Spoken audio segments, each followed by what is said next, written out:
Hello everyone, welcome back to the channel. अब तक हम क्लास 11 ज्योग्राफी के chapter 4 distribution of ocean and continent में बहुत सी थ्योरीज को जान चुके हैं, जैसे कि continental drift theory, convection current theory, concept of sea floor spreading और प्लेट टेक्टोनिक्स के बारे में। ये वीडियो इस चैप्टर का लास्ट पार्ट है, जिसमें हम जानने वाले हैं movement of the Indian plate के बारे में। So let's start. ये है इंडियन प्लेट, जिसमें शामिल है पेनिनसुलर इंडिया और ऑस्ट्रेलियन कॉन्टिनेंट का पोर्शन। बेसिकली इसे ही इंडो ऑस्ट्रेलियन प्लेट कहा जाता है। अब पहले जानते हैं इस प्लेट की बाउंड्री के बारे में। The subduction zone along the Himalayas forms the northern plate boundary in the form of continent. Means इसकी नॉर्दर्न बाउंड्री बनाती है वो सबडक्शन जोन जहां इंडियन प्लेट यूरेशियन प्लेट से टकराती है, और इनके टकराव की वजह से ही हिमालयस का फॉर्मेशन होता है। बेसिकली यहाँ दो प्लेट्स का कन्वर्जेंस हो रहा है, मींस जहां दो प्लेट एक दूसरे से कोलाइड कर रही हैं। अब ईस्ट में ये प्लेट एक्सटेंड करती है म्यांमार के राकिनयोमा माउंटेन से जाते हुए जावा ट्रेंच तक।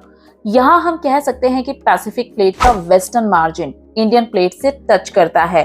इस प्लेट का वेस्टर्न मार्जिन फॉलो करता है पाकिस्तान के कीर्थर माउंटेन, और इसके साउथ में लाई करती है अंटार्कटिका प्लेट। अब इंडियन प्लेट और अंटार्कटिका प्लेट के बीच में रिज देखने को मिलती है। बेसिकली जहां इंडियन ऑस्ट्रेलियन प्लेट के नॉर्थ में कन्वर्जेंस देखने को मिलता है, वहीं इस प्लेट के साउथ में प्लेट्स का डाइवर्जेंट देखने को मिलता है। इसीलिए इंडो ऑस्ट्रेलियन और अंटार्कटिका प्लेट की बाउंड्री के बीच रिज देखने को मिलती है। मेनली ये boundary west to east direction में जाते हुए न्यूजीलैंड में मर्ज हो जाती है। तो ये थी इंडियन प्लेट की बाउंड्रीज। अब जानते हैं इंडियन प्लेट के नॉर्थवर्ड मूवमेंट के बारे में। करीब 225 मिलियन ईयर्स अगो इंडिया एक बड़ा आइलैंड था जो सिचुएटेड था ऑस्ट्रेलियन कोस्ट पर।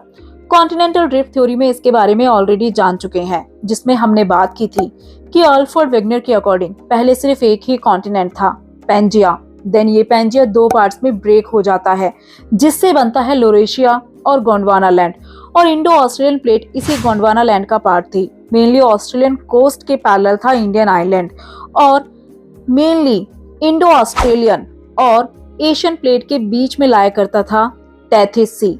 करीब 200 million years ago Indian plate अपनी नॉर्थवर्ड मूवमेंट शुरू करता है, जब पेंजिया ब्रेक करना शुरू कर देता है, और करीब 40 to 50 million years ago Indian plate Asia से कोलाइड करती है और फॉर्मेशन होता है हिमालयास का। इंडियन प्लेट की मूवमेंट को इस फिगर में देखा जा सकता है। अब जैसा कि हमने पहले भी कहा कि इन प्लेट्स के बीच में पहले लाया करता था टेथिस सी, बट ये टेथिस सी गया कहाँ? मेनली जब इंडियन प्लेट यूरेशियन प्लेट से टकराई, तब इसी सी की जमीन अपलिफ्ट होने से हिमालयस का फॉर्मेशन हुआ। आज से करीब 140 मिलियन ईयर्स पहले इंडियन सबकॉन्टिनेंट 50 डिग्री साउथ पर लोकेटेड था, यानी इक्वेटर से काफी नीचे।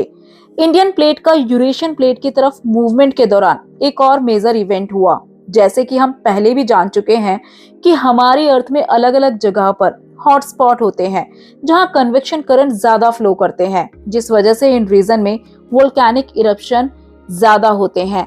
जब इंडियन प्लेट ने नॉर्थवर्ड डायरेक्शन की तरफ मूव करना शुरू किया, तब ये प्लेट एक ऐसे हॉटस्पॉट के ऊपर से गुजरी। इसी दौरान उस हॉटस्पॉट पर वोल्केनिक इरप्शन हुआ, जिससे लावा बाहर आया, और ये लावा इंडियन प्लेट पर स्प्रेड हो गया और फॉर्मेशन हुआ डेक्कन ट्रैप का। इसकी शुरुआत हुई करीब 60 मिलियन ईयर्स अगो, और ऐसा एक लंबे समय तक होता रहा, और करीब 40 मिलियन ईयर्स अगो ही इंडियन और यूरेशियन प्लेट टकराती है और हिमालयस का फॉर्मेशन शुरू हो जाता है। एंड मोस्ट इम्पोर्टेंट, साइंटिस्ट के अकॉर्डिंग ये प्रोसेस आज भी कंटिन्यू है। मींस इंडियन और यूरेशियन प्लेट आज भी कन्वर्ज कर रही है, जिस वजह से हिमालयस की हाइट आज भी बढ़ती जा रही है। हिमालयस का फॉर्मेशन को और डिटेल से जानने के लिए आप आई बटन पर दिए गए वीडियो पर जाकर देख सकते हैं। तो ये था chapter 4 distribution of ocean and continent का last part. I hope you like this video. For more, do like, share and don't forget to subscribe our channel.